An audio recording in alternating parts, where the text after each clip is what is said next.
Hello everyone, welcome to my channel. My name is Eunice. In this video, I'll be showing us how to make this beautiful kimono gown with a V-neck line with two front patched pockets. This is really simple to make. It is beginner friendly.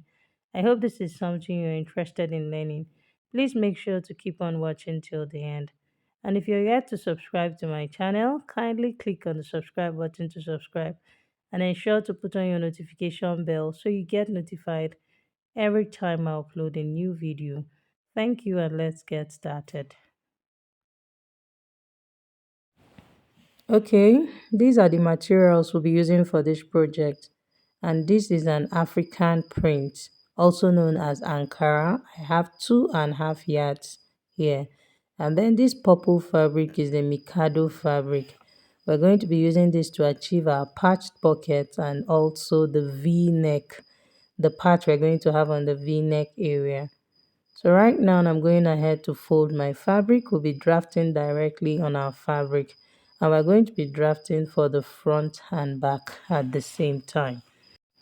So to determine the amount of fabric to fold, I'm going to divide the shoulder measurement of my client, which is 15 inches. I'll divide it by 2, that's 7.5, plus the desired sleeve length, which is 13 inches, and then plus my hemming allowance of 1.5 inches.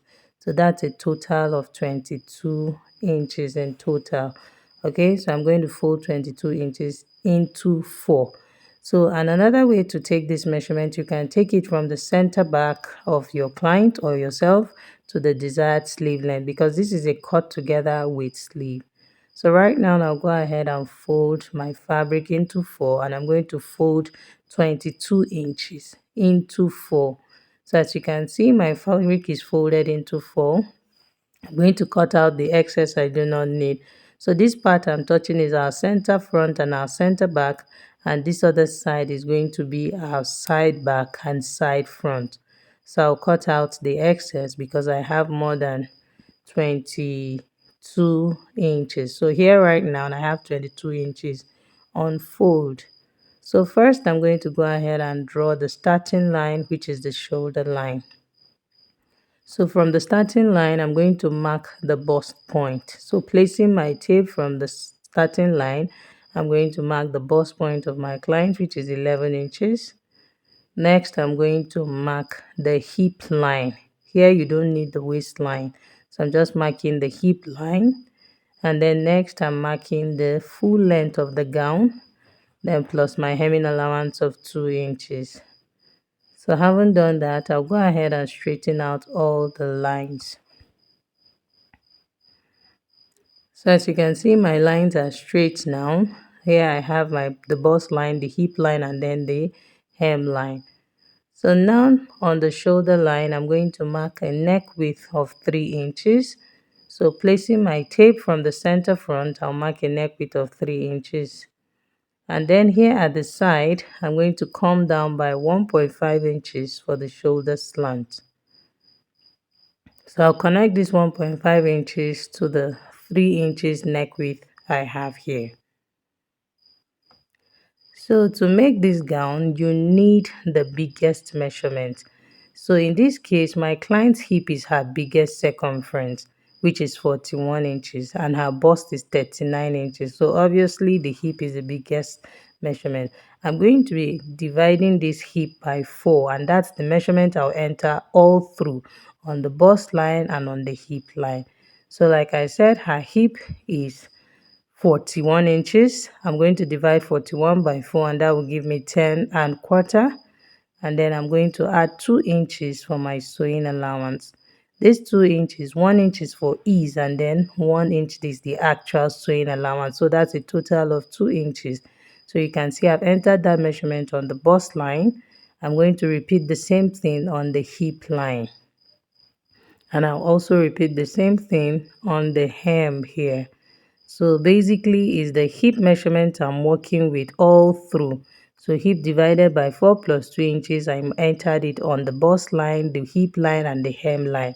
So I'm going to use my straight ruler to connect the points.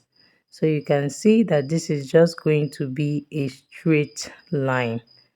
So having done that, now on the bust line, I'm going to create that curve that we're supposed to have on our underarm because it's a cut together with sleeve. So placing my tape diagonally on the bust line where the measurements ends, can you see? I placed it diagonally. I came out by 1.5 inches, and then I'll curve it to blend into this bust line. So can you see? So this is just it. So right now we have our underarm curve. So at this down part here, where this is the part that is going to be at the underarm, I'm going to go in by 1 inch at this point. I'll go in by 1 inch because this is at the underarm so that it doesn't drop lower than just to give it that nice balance, because this is at the underarm. You don't want it to drop and look lower than the shoulder part. So I went in by 1 inch and I connected it back to the shoulder slant, and that's that. So right now I'm going ahead to confirm the measurement I have here, and I have about 10 inches. So this is okay for my client's arm to come out from here. So I'm going to be stitching with 1 inch on the side, and then I'll be joining the shoulder with ½ inch. So that's going to leave me with 8.5. Okay, so if this is not going to be enough for your own measurement, all you can do is to add your ½ inch seam allowance above the shoulder line here, but I won't be adding that because this 8.5 is just perfect. So next I'm going to mark the neck depth. Already we have our neck width of 3 inches, so I came down by 1 inch for the back neck depth. So this is our back neckline. You can see that's 1 inch. And then next I'm going to mark the front neck depth, and I'll be using a neck depth of 7 inches. So I'm marking on 7 inches here. So I'm just going to use my straight ruler to connect to achieve this V neckline, and this is what we have. So right now we're done with our drafting. So I'm going to bring in my scissors and cut out our fabric. Just following the shape, I'm cutting, I cut only on the back neckline because we need to separate the front from the back, and then we can now cut the front neckline. So you can see we are done with that. So I'm going to separate the front from the back, and then we'll go ahead and cut the front neckline alone. Next, I folded the Mikado fabric into two to cut the V shape we're going to have in front. As you can see, I'm making sure that the center front aligns with the folded part of the Mikado. That's the folded part of our gown is aligning with the folded part of the Mikado. You can see I'm tracing out the neckline. Is that simple? So having traced out the neckline, next I'm going to measure the length of the V shape we're going to have in front, and I'm going to be working with a length of 15 inches. So this 15 inches is going to stop above the half length of my client. So as you can see, I've marked on 15 inches here from the shoulder slant or from the shoulder tip. So now to determine the width of our V shape, I'm going to be marking on 4.5. That's including my sewing allowance of ½ inch on both sides. So by the time we're done stitching our V shape, I'm going to be left with 3.5 inches. So from this 4.5 inches, I'll connect it to the V shape that I have here in front. So here we are. I'll bring in my scissors and cut it out. Okay, this is what our V shape looks like. So now the next thing we're going to do is to cut the pockets that we're going to have on the gown, the patch pockets. The length of the pocket is going to be 8 inches plus hemming allowance to hem the upper part and then to hem the down part. So that's going to be a total of 2 inches. I'll add 2 inches to that measurement. So that will be 8 plus 2, and that's 10. And then the pocket, the width of the pocket is going to be 8 inches plus ½ inch seam allowance on both sides. That's going to be 9 inches. So take note that my fabric is on fold, so I marked 4.5 on fold. So when we open it, we have our 9 inches, and then in length I have 10 inches including my sewing allowance. So this is me just marking the points, and then I'll connect it and cut this pocket out. So this is just the shape I'm cutting out. Of course, we already know that we need two of this patch pockets. So one is going to be on the right and the other will be on the left. And I also went ahead to cut the lining. My lining is 2 inches shorter than the main fabric. So having a lining on this outfit is optional. If you don't want to, please ignore this part. All I did was to cut exactly what I have here. I just made it 2 inches shorter. Okay. So here is my pocket, and see that I have folded the four of the sides. This is it. I'm going to use this one to show us how to create the fold. At the down part, I folded in half inch. At the sides, I folded in half inch. And then at the upper part, where the hand will go into the pocket from, I folded half inch and then I folded 1 inch. Remember that I added 2 inches for my hemming allowance. That's 2 inches to the actual length of the pocket. So now this is how I'm folding this one so that we can understand what I'm talking about. I folded the down part, which is the base. So now this is the side. I'm folding with half inch as well. With my ironing wood to make sure I'm pressing it down. And then I'll also fold this other side by half inch. And then the next thing I'm going to do is to fold the upper part. So to fold the upper part, I placed the pocket over the second one. That's the other one that I have ironed already. This is because you want to make sure that it matches up. That's the length are the same, the width are the same. Can you see? I folded 1.5 inches at the upper part. I placed it and made sure that what I have under, which is on the other side of the pocket, is exactly the same thing what I have here. So you can see I folded 1.5 inches down, and then I'm going ahead to tuck in half inch underneath it. You see? So I'm giving it a very nice press and making sure that it is well relaxed. And then I'll take this part now that I'm folding. I'll take this to my stitching and to my machine and stitch that part down. That's which is the upper part of the pocket. I'll have to stitch it down alone. I hope we understand that. I'll stitch that part down and then come and show us how to place the pocket on our gown.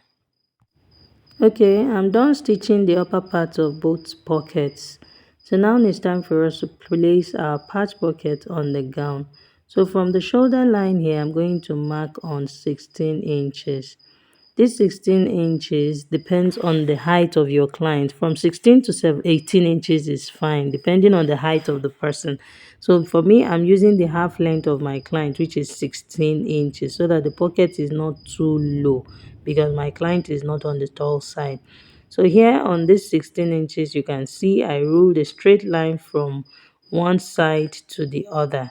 This is so that the pocket aligns well, okay? So you want to make sure to rule that straight line. And this is on the right side. Please take note. So from the side here, I came in by 4 inches from the side seam allowance. I came in by 4 inches, and you can see I'm placing the pocket. So I'm making sure that the pocket line, that's the starting point of the pocket, aligns with the line I drew. So this is me just going ahead to pin it, to secure it and keep it down.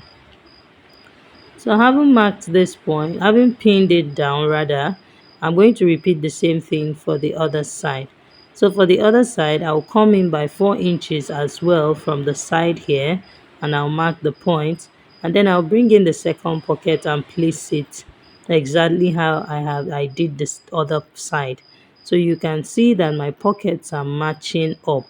Please take note that I'm doing this on only my fabric without the lining, because the lining have not been stitched. It's just on the Ankara fabric. Okay, so I'll pin it down and then take this to my sewing machine and stitch round the three sides, stitch round the three sides apart from the upper part, that where the hand is supposed to go in from, which that with the upper part that we have folded. I hope I'm making sense and we understand what I'm saying. Okay, so that's how I'll be stitching it. So now this is the V shape that we're going to place on the neckline so that we can stitch all of them together. So these are V shape. You want to make sure that it's well aligned on the neckline, and this is me securing it with my pins. So the next thing I'm going to do now is to fold in half inch on the sides here. So you need your iron. Make sure that your iron is bringing out steam, or if you don't have a steam iron, just sprinkle a little bit of water so that it keeps the crease line down. So you can see I folded in half inch from the side here. So you want to make sure that this V shape is centralized. You don't want it to tilt to one corner at all. You don't want to make that mistake. So you can see that my gown has a crease line. So I'm trying to maintain that middle line.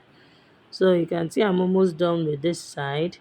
I've ironed it and I'm making sure to use my pressing wood. So this is our V shape here. So we will need to cut out some parts like an excess. Can you see? Just watch carefully what I'm doing. So right now that I'm folding in half inch, so you need to cut out this part so that you can maintain that V shape. Because if you leave that edge very sharp, you will not be able to fold it. It will be too small to fold around there. So you need to give it that like a block shape at the end so that it can allow you fold to achieve a perfect V. I hope we understand it. So at this side, I'm also making sure to press my half inch seam allowance. So I'll press it down. And you also need your hemming gum, the hemming gum, to keep the fabric in place. I'm just going to place my hemming gum underneath and then give it a very nice press and make sure that it sits really well. After pressing my hemming gum down, I'm going to take this to my sewing machine and stitch on this V shape, following the V shape, and then I'll repeat the same thing on the pocket. I'll do the same thing for the second pocket. You want to make sure to sew very close to the tip, and that is what I've done here already. And I went ahead to place my lining on the right side of the fabric, and I turned the neckline. I stitched the neckline, I turned the sides and also the hem. So this is me going ahead to notch the V neckline to, this is so that we have a relaxed look when we turn it out to the right side and press it. Here for the back, I did the same thing. As you can see, I've turned the neckline and the sides as well and the hem. So I also went ahead to notch it, and then I'm going to turn it out to the right side and give it a very nice press. Okay, so this is what we have. You can see our V neckline came out really sharp. So this is because I notched the neckline and I made sure to sew the V shape using my half inch seam allowance round. So you can see how sharp our V neckline is. You want to make sure that you do yours carefully as well. So this is me placing my hemming gum in between the lining and the fabric. This is to keep our neckline intact, and this is the front neckline. You see, I placed my hemming gum in between the lining and the fabric on the neckline, and then I pressed it down so that our lining is not showing in front or coming out like protruding in front. Okay, so I'm going to also repeat the same thing for the back. I'll turn it out and iron it. So for the back, I'm not going to put hemming gum in between the lining and the fabric because I'm going to use the back shoulders to join the front and back shoulder together, and that is what I have done here. You can see I've joined the shoulders together. Okay, so this is what our gown looks like. So I cut out this strip on fold. The width of this strip is wide enough to take care of the sleeve opening, and it is 2.5 inches on fold. Can you see? So 2.5 inches on fold. Now that is open, I'm going to have 5 inches in total. So I'm going to be stitching this to the sleeve opening, that's to the hem of the sleeve, so that we have this purple fabric at the end of our sleeve here. So I'm going to take this to my sewing machine, stitch it, and then I'll have it this way. I'll repeat the same thing for the other side. So after stitching our purple fabric to the hem of our sleeve, I went ahead to stitch the side, that's to close up the side, using my side seam allowance of 1 inch. Remember I said 1 inch is for ease and the other 1 inch is our actual sewing allowance. So I've stitched it on 1 inch. So now this is what we need to know. You can see that the curve at the underarm, you want to make it relax. Normally when you sew on more than 1 inch, it will have a way of folding around there. If it's about half inch, you will not have to do this. But this is because I used 1 inch seam allowance. So instead of cutting this seam allowance, that's cutting it, like notch it around there to give it that relaxed look, Can you see? This is me opening my seam allowance to press down this part. This will actually help you to have that relaxed look at the underarm, so that it's not folding at the underarm. So you want to make sure to iron your seam allowance from the reverse side of the outfit. That way, the curve you have on the underarm will not fold. I hope you understand that. Except if you are sewing with just half of an inch, that will give you that relaxed look. So if you try this, when you sew on 1 inch, just press your seam allowance open, so it will make it really relax well, so that when you turn the fabric or turn the outfit to the right side, or yes, to the right side, to the front side, it will really sit well. I hope that is clear. So we're done with our video. We're done with making this outfit. I'm going to wear this on the mannequin after giving it a good press to show us the final outcome of this gown. Okay, so here is the final outcome of our gown. As you can see, it came out really beautiful. If you have watched this video up until this point and you haven't subscribed, please kindly hit on the subscribe button to subscribe, and ensure to put on your notification bell so you get notified every time I upload a new video. Feel free to share this video, leave a comment if you have any. Thank you so much for watching. See you in my next video. Bye.